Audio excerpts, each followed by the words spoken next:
Good afternoon, Julie Kennedy here, General Manager with Grand Rapids Public Utilities, and a recap of our regular meeting of the Commission on August 28th.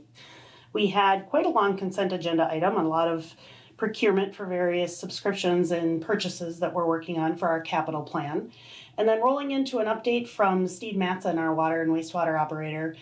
We've been having significant improvement on our Legionella monitoring here.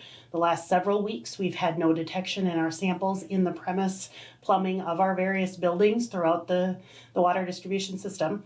But this week, we did result in one building that did have a low presence of Legionella bacteria and a very low residual value of chlorines that were in there. And again, we bring that to your attention because even though we are chlorinating and disinfecting our distribution system, the effectiveness is not going to be there until it gets all the way through your buildings. So again, we've got that disinfection level up where we need it to be, and even higher than we will eventually have it. But we are still seeing and saw a very low level in one of the buildings that we tested. And again, that is a result of not running that water through your system, not keeping that water hot enough. So the same rules that we've been preaching here for the past 8 months still apply. Keep your hot water hot, keep your cold water cold, and flush those systems regularly through that system. The chlorination that we are putting into the system does not work if it doesn't get all the way through your building plumbing. So again, really want to just remind you to stay diligent and keep up with the best practices. All of that information is on our website under homeowner tips.